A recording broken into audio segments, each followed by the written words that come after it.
Crimea bridge closed after fuel depot hit, Russia. Here's a summary of the article. A drone attack on an ammunition depot in Crimea has led to civilian evacuations and disrupted transport, Russian authorities have said. Rail services across the Kerch Bridge have also reportedly been halted. The district where the strike was reported is more than 160 kilometers from the Kerch Bridge. The bridge, often referred to as the Crimea Bridge, was opened in 2018, enabling road and rail access between Russia and Crimea, Ukrainian territory annexed by Moscow in 2014. On Monday, a blast on the bridge killed 2 people and damaged the road, but the railway line, which runs parallel to it, was not damaged. Ukrainian President Volodymyr Zelensky has said the Crimea Bridge is a legitimate target. In October 2022, the bridge was partially closed following a huge explosion. This post received a score of 7,800, with an upvote ratio of 97%. Here are the top comments in response to this article. Can someone explain the connection? Why does a fuel depot being hit mean the bridge must be closed? People can't refuel to get across? Ukraine has made it clear that they will continue to treat the bridge as a viable military target. The international community has responded to Ukrainian attacks on said bridge with a resounding, "What did you expect, Russia?" The fuel depot hit shows that Ukraine can reliably hit the bridge, and previous damage wasn't the results of flukes or guerrilla tactics, but something Ukraine can replicate at any time. Makes sense. Thanks. I think there is more to it. Russia has a lot of control of what information gets spread within Russia, but it isn't so easy to control word of mouth. That is why Ukraine only damaged a part of the bridge, so people on vacation will go back and talk about how Crimea has been attacked.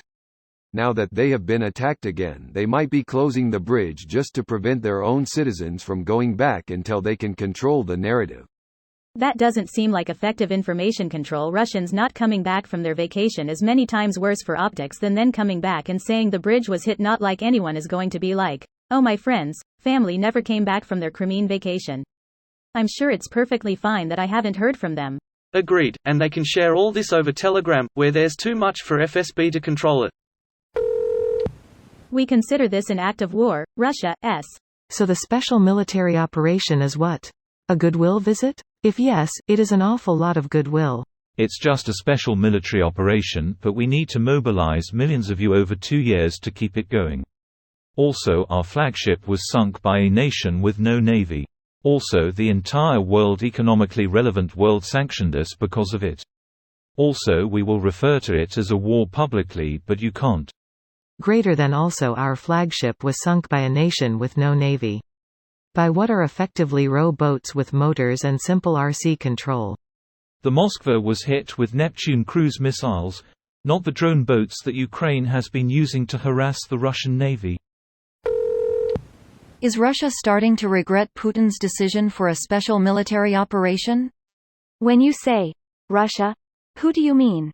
And also, yes, the people in Russia who have spouted propaganda about the war. Really, everyone in Russia. Among those who do believe the general propaganda line, I would say there are 2 unequal groups: smaller, hardliners, who regret not fighting more, not invading earlier, not bombarding even more indiscriminately, etc. Larger, those who express emotions the propaganda tell them to. If tomorrow Putin would say, "This was a mistake, we withdraw from all of Ukraine and make liberal reforms," they will support it. If tomorrow he would say, "We double down and will escalate further, and now we must jail every liberal, law be damned," they will also support it. Can't say about percentages with certainty, since, well, polls are useless in autocracy. This video was automatically created by Reddit to speech. The article and comments in this video were selected from Reddit according to their upvotes, and any paraphrasing was performed by smmry.com, without any human intervention.